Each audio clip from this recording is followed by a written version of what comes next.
Shalom, selamat pagi, selamat berjumpa kembali dalam Renungan Embun Pagi bersama dengan Kota Daud Ministry. Pada pagi hari ini kita akan merenungkan firman Tuhan yang saya ambil di dalam kitab Yohanes pasal 10 ayat 10 berkata demikian. Pencuri datang hanya untuk mencuri dan membunuh dan membinasakan. Aku datang supaya mereka mempunyai hidup dan mempunyainya dalam segala kelimpahan.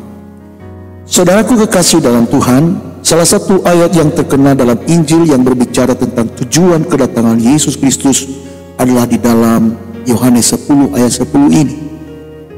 Dalam konteks ini, Yesus berbicara sebagai gembala yang baik yang memberikan hidup kepada domba-dombanya, yaitu umat manusia.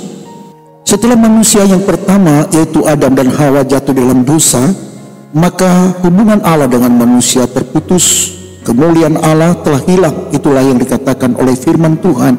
Sebab manusia diciptakan pada mulanya serupa segambar dengan Allah itu sendiri. Namun setelah manusia jatuh dalam dosa, gambar Allah dirusak oleh dosa itu, sehingga kualitas manusia yang jatuh dalam dosa itu tidak sesuai lagi dengan standar Allah. Jadi dalam ayat yang sudah kita baca tadi, itulah tujuan Yesus datang ke dalam dunia ini untuk memperbaiki gambar Allah yang sudah dirusak oleh dosa, sehingga kualitas hidup manusia kembali seperti rancangan Allah dari semula.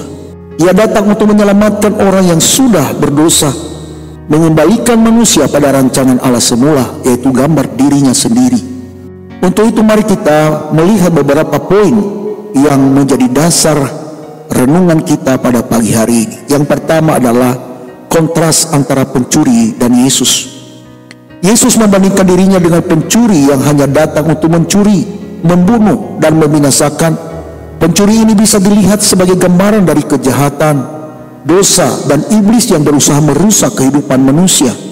Namun sebaliknya, Yesus datang untuk memberi kehidupan yang penuh dan berlimpah.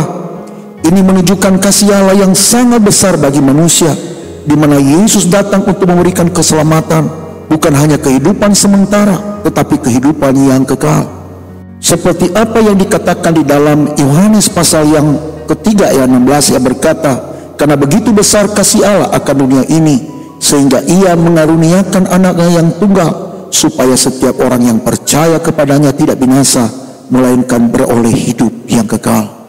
Iya, Yesus memberikan kepada kita hidup yang kekal, hidup yang berkelimpahan di dalam Dia, kehidupan yang berkenan di hadapan Allah yang menciptakan manusia dari semula. Dan hanya melalui Yesus saja kita mendapatkan kehidupan yang kekal itu.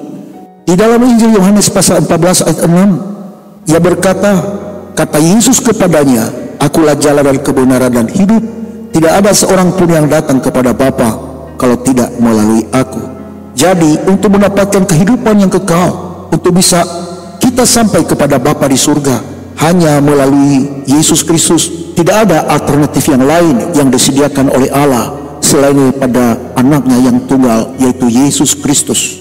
Hal yang kedua yang bisa kita pelajari adalah makna hidup dalam kelimpahan. Hidup dalam kelimpahan bukan hanya berarti berkat materi atau kesejahteraan duniawi. Hidup dalam kelimpahan yang dimaksud oleh Yesus lebih daripada itu. Ini mencakup kebahagiaan sejati, kedamaian batin, hubungan yang intim dengan Allah, dan kehidupan yang dipenuhi oleh kasih, sukacita, dan pengharapan. Selain daripada itu, juga mencakup panggilan untuk hidup dengan tujuan dan makna, melayani sesama, dan hidup sesuai dengan kehendak Bapa di surga. Jadi, kehidupan kekal hanya bisa kita mendapatkannya hanya di dalam Yesus Kristus Tuhan dan Juru Selamat kita. Dan oleh sebab itu kita harus memelihara hati yang penuh dengan sukacita di dalam Dia, yang telah dianugerahkan bagi kita melalui Yesus Kristus. Kita harus menjadikan Tuhan Yesus itu sebagai contoh teladan di dalam kehidupan kita, agar hidup kita berkenan di hadapan hadirat Bapa.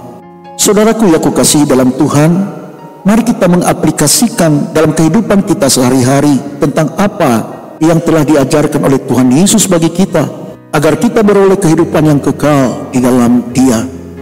Mungkin saja timbul di dalam hati kita, bagaimana kita bisa hidup dalam kelimpahan seperti yang Yesus tawarkan.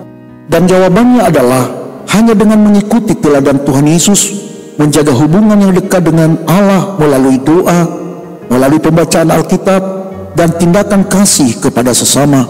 Sebab iman Kristen itu dimulai dengan hubungan dengan Tuhan, meneladaninya. Dan juga iman Kristen itu adalah iman yang memiliki tindakan nyata yang bisa dibuktikan kepada dunia.